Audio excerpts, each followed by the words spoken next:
alluded in my opening remarks to the jobs issue, the economic effects on employment.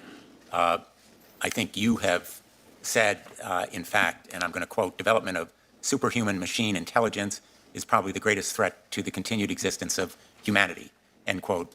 You may have had in mind the effect on jobs, which is really my biggest nightmare in the long term. Let me ask you what your biggest nightmare is and whether you share that concern. Like with all technological revolutions, I expect there to be significant impact on jobs, but exactly what that impact looks like is very difficult to predict. If we went back to the other side of a previous technological revolution, talking about the jobs that exist on the other side, you can go back and read books of this. It's what people said at the time. It's difficult. I believe that there will be far greater jobs on the other side of this, and that the jobs of today will get better. I think it's important. First of all, I think it's important to understand and think about GPT-4 as a tool, not a creature, which is easy to get confused, and it's a tool that people have a great deal of control over and how they use it. And second, GPT-4 and other systems like it, are good at doing tasks, not jobs.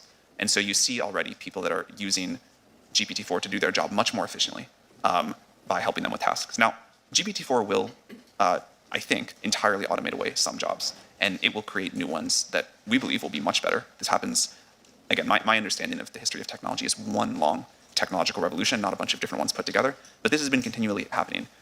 As our quality of life raises and as machines and tools that we create can help us live better lives, the bar raises for what we do, and our human ability and what we spend our time going after goes after more ambitious, more satisfying projects. So there will be an impact on jobs. We try to be very clear about that, and I think it will require partnership between the industry and government, but mostly action by government to figure out how we want to mitigate that.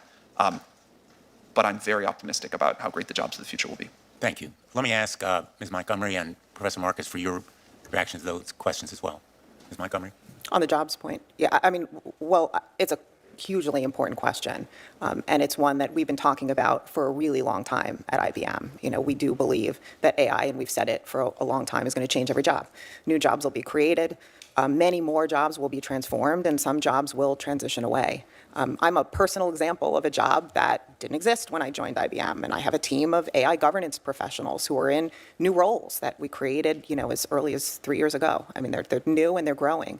So I think the most important thing that we could be doing and can and should be doing now is to prepare the workforce of today and the workforce of tomorrow for partnering with AI technologies and using them. And we've been very involved for years now in doing that, in focusing on skills-based hiring, in educating for the skills of the future. Our Skills Build platform has 7 million learners and over 1,000 courses worldwide focused on skills, and we've pledged to train 30 million individuals by 2030 in the skills that are needed for society today. Thank you. Professor Marcus?